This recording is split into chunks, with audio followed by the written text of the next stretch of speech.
Welcome to the deep dive. Prepare yourself for something a bit different today. Maybe wonderfully weird.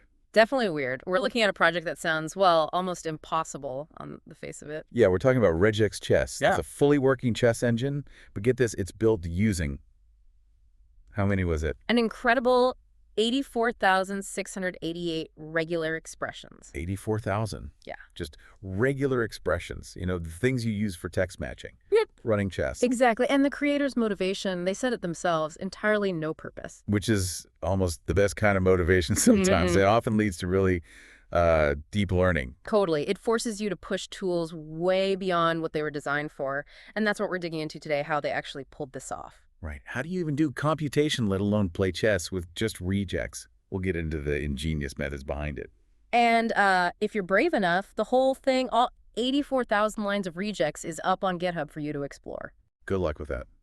So, okay, the core idea, as I understand it, is building something they call a regular expression computer.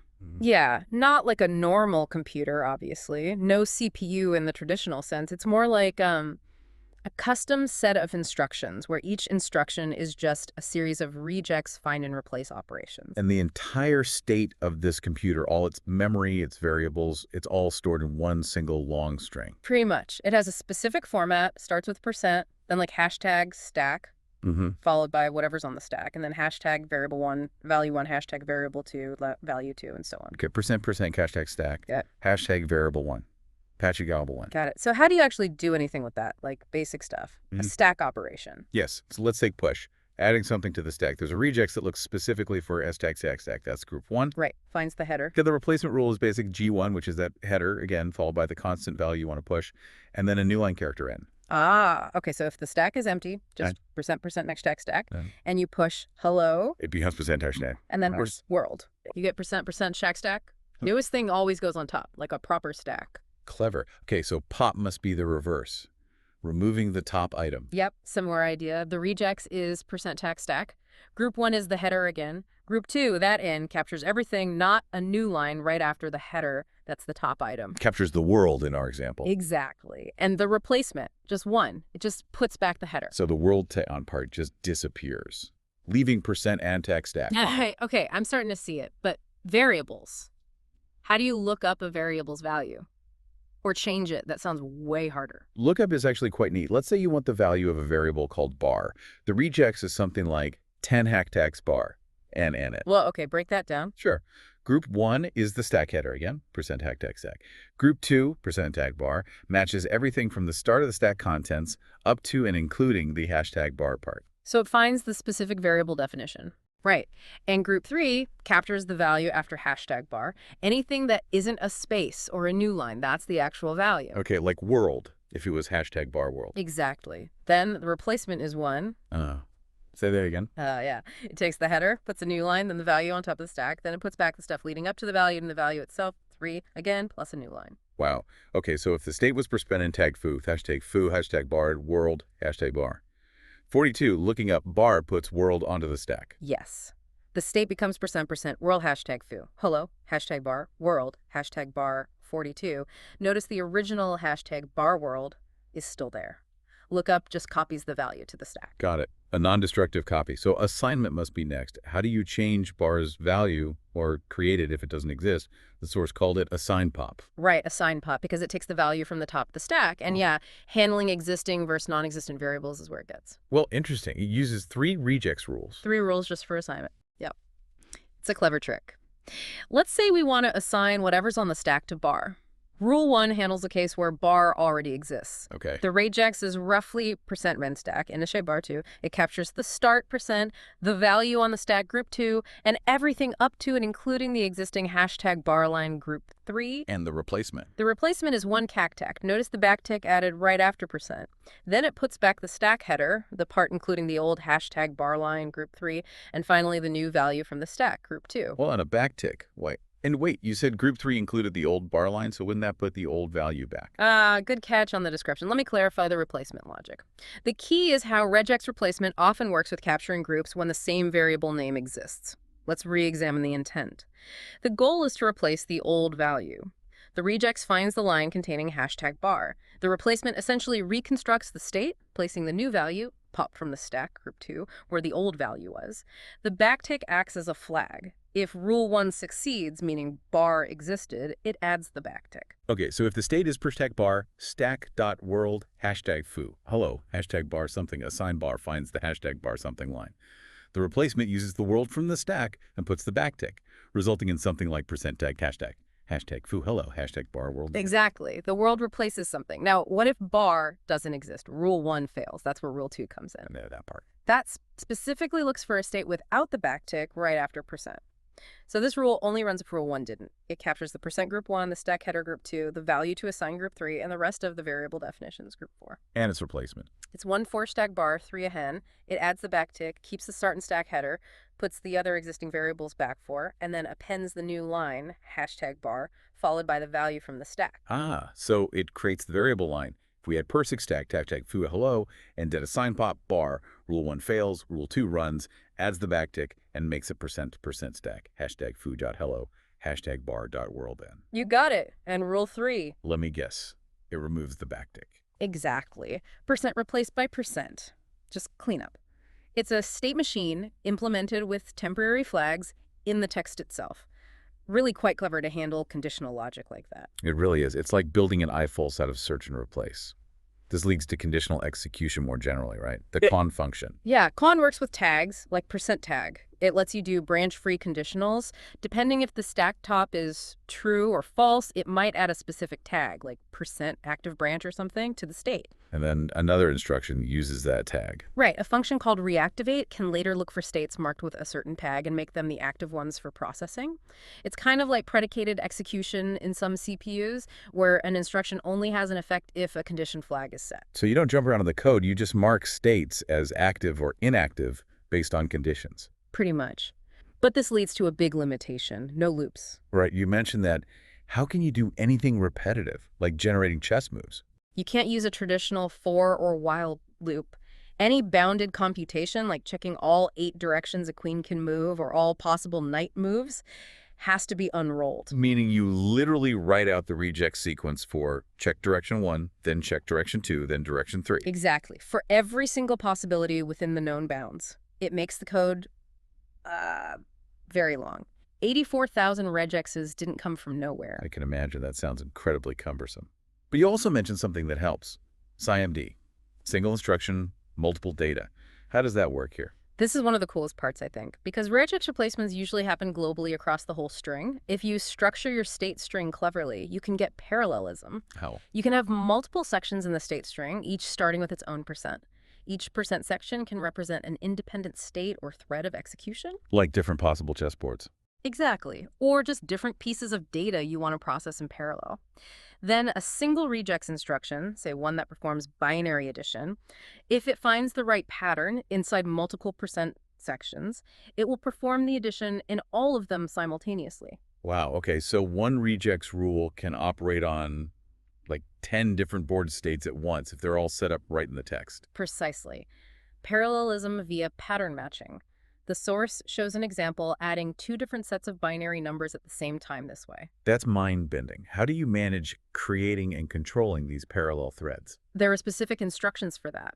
Fork inactive, for instance, takes the current active % section, duplicates it, but marks the new copy with an inactive tag. So you can set up multiple scenarios to explore later. Right. And fork bool is even more interesting. It takes a Boolean variable in the current thread. It then splits the thread into 2 new threads, one where that variable is conceptually true and one where it's false, potentially setting up different tags or states in each branch. The example they gave, calling fork bool twice in a row on different conditions. That resulted in 4 parallel threads. Yeah, fork bool condition 1 makes 2 threads. Then running fork bool condition 2 inside both of those results in 4 threads total, each representing one combination. True, true, true, false, false, true, false, false. You can see how that would be powerful for exploring different move sequences in chess very quickly. Generate all possible moves, then fork to explore the consequences of each one in parallel. Exactly the idea. Now, obviously, writing 84,000 regexes by hand, even with copy-pasting the unrolled loops, would be painful. Understatement of the year. So the creator built a kind of macro assembler. It's not a compiler in the usual sense. It takes code that looks a bit like Python Okay, more manageable. and uses symbolic execution and tracing to figure out the equivalent sequence of these low-level regex instructions. It translates the higher-level logic into the regex computer's machine code. How does that handle if statements in the Python-like code? Does it use the content tagging stuff? Yes, precisely. When the tracer hits an if, it basically traces both the then branch and the else branch separately. It records the regex sequences for each path. Later, these branches are merged back together using the cond, tagging, and reactivate instructions to make sure only the correct path effects are applied based on the actual condition at runtime. It might take multiple tracing passes to resolve everything. That sounds complex but powerful. A whole compilation pipeline just for regex. So let's finally get to the chess engine itself. How does all this regex machinery actually play chess? Well, the core logic isn't that different from a standard chess engine, conceptually. You need to generate legal moves, evaluate board positions, choose the best move, but how it does it is all regex and parallelism. The source had that simplified pawn moves example. Can we walk through that? Sure. Step 1 is finding the pawns. A function like findAllPawns runs regexes to scan the board representation and spits out a list of pawn positions, maybe like a string d2, e2, f2. Okay, finds all your pawns. Step 2, state creation. Inside a loop, an unrolled one, remember, it uses fork inactive waiting for each pawn found. This creates a parallel inactive state for each pawn. Crucially, each new state gets a variable, say pawnpos, set to that specific pawn's location. So for D2, E2, F2, you end up with 3 separate percent sections, all marked waiting, one with hashtag pawnpos D2, one with hashtag pawnpos E2, one hashtag pawnpos F2. Exactly. 3 parallel contexts ready to go. Step 3, activation switch. The main thread pauses itself using pause main. Then it uses reactivate, inactive wait, should be reactivate waiting, based on the tag we just said. Oh, right. Reactivate waiting. Yeah, reactivate waiting wakes up all those pawn threads simultaneously. And now the SIMD part kicks in. This is it. Step 4, parallel move generation. The regex rules that check pawn moves. Can it move 1 square forward? Is that square empty? Can it move 2 from the start? Is there an opponent piece diagonally for capture? These rules run across all active pawn states at the same time. So the check for can D2 move to D3 happens in parallel with can E2 move to E3 and can F2 move to F3, using the same regex instruction. Correct. Each pawn thread calculates its own legal moves based on its pawn pose and the board state, which they'd also have access to. These get stored in a variable like candidate moves within each pawn's state. And then you need to gather those results. Step 5, merging. The pawn threads pause themselves, pause, waiting.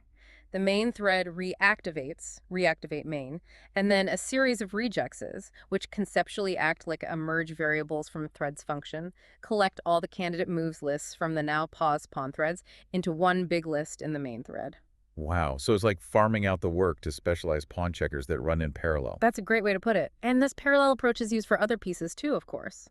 Now, the overall game turn, handled by play turn, follows similar principles. Okay, how does it handle a human move? First, it reads the move, maybe converting from standard notation like E2, E4 into source and destination squares using regex. Then, crucially, it validates the move. How? Does it just check the rules for that piece? It's a bit more robust. It actually generates all legal moves for the current player using that parallel generation method we just discussed, compute legal boards. It then uses for conlist to create parallel states for each possible legal move. Then it checks if the human's entered move matches any of these generated legal states. If it finds a match, it keeps that state. If not, It uses distractive thread Yeah. to get rid of states corresponding to illegal moves. something like that, yes. Or it filters based on the input move. If the human move doesn't correspond to any generated legal board state, it knows the move was illegal and triggers a fallback illegal move response, probably just another regex substitution. Okay, so validation by exhaustive generation and matching. What about the computer's reply? Similar process. It calls compute and score legal boards. This generates all its own legal moves and assigns a score to the resulting board positions. This is where evaluation happens. How does it score? A single material count. Probably something like that, yeah. Material count, maybe some basic positional factors, all calculated using regex, of course. Then comes the minimax search for free bit. Ah, yes. Explain that for free part. How does minimax fit in? It's a very shallow, sort of implicit minimax. After generating its own scored moves, it uses fork on list again for each potential move.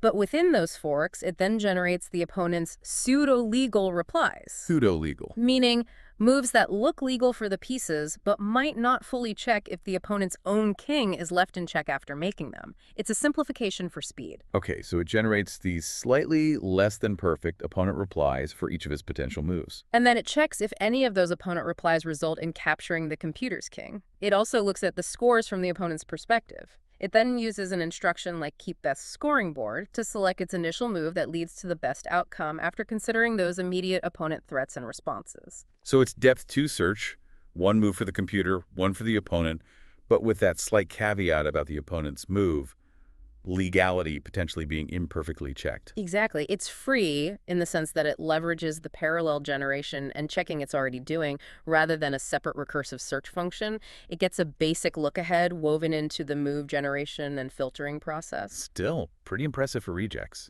And the source mentions other chess features were implemented too. Oh, yeah. Parallel move generation for sliding pieces like rooks and bishops, checking all directions at once, castling logic, en passant captures, how the board itself is represented in text, tracking castling rights. It's a surprisingly complete engine, plus a big test suite. Building all that must have been slow initially. What about performance optimizations? How did they speed it up? Performance was definitely an issue. A big one was variable management. Remember how lookup stands the whole state? Right, more variables, slower lookups. So aggressively deleting intermediate variables as soon as they weren't needed made a huge difference. Just reducing the amount of text the Regex engine had to wade through for every lookup or assignment, less state, faster execution. Makes sense. Any other tricks? There was a subtle but impactful change in the confunctions regex. Instead of just matching true-false at the start of a line, they changed it to match true-false. Adding the new line character at the beginning, why did that help? Because it anchors the search. The regex engine now knows it only needs to check for true or false immediately following a new line, which drastically cuts down on pointless checks. It effectively uses the hashtag sex.n context to narrow the search space, avoiding accidental matches within variable names or values elsewhere in the string. Giving the Regex engine more context to prune its search. Clever. Also, writing special purpose instructions for common tasks. Instead of building, say, find all white pawns out of many tiny generic steps, they wrote a specific, optimized regex instruction, do piece assign maybe, just for that, because it was performance critical. Tailoring instructions for hot paths. Classic optimization. And finally, just maximizing that parallelism everywhere possible, generating rook moves in all four directions at once, evaluating different board positions simultaneously, squeezing every bit of concurrency out of the regex engine's global matching. So bringing this all together, just, well, kind of amazing. A working chess engine from regular expressions. It really is. It fundamentally challenges what you might think is possible with such a seemingly simple text processing tool. And even though the project was done for entirely no purpose, the journey itself revealed so much about, well, computation itself. Absolutely. You end up learning about CPU design, thinking about the regex computer, instruction sets, compilation with the macro assembler, parallelism through SimMD, optimization strategies. It's a crash course in computer science fundamentals, just using a really weird lens. It really shows how imposing constraints can force you to be incredibly creative, doesn't it? Definitely. And it makes you think, what else could be done with tools we normally pigeonhole? The author's other projects, like Tic-Tac-Toe and Print for that tiny Doom clone, they all have that same spirit. That playful exploration of limits. If this has piqued your interest, you should definitely check out the author's website. They have an RSS feed too. Lots of this kind of mind-bending stuff. Yeah, highly recommended for anyone who enjoys seeing boundaries pushed. It leaves you wondering, doesn't it? What are the real boundaries of our programming tools and paradigms? Maybe they're more flexible than we usually assume. A great thought to end on. What else seems impossible until someone tries it a really weird way? Indeed. Thanks for taking this deep dive with us into the world of regex chess.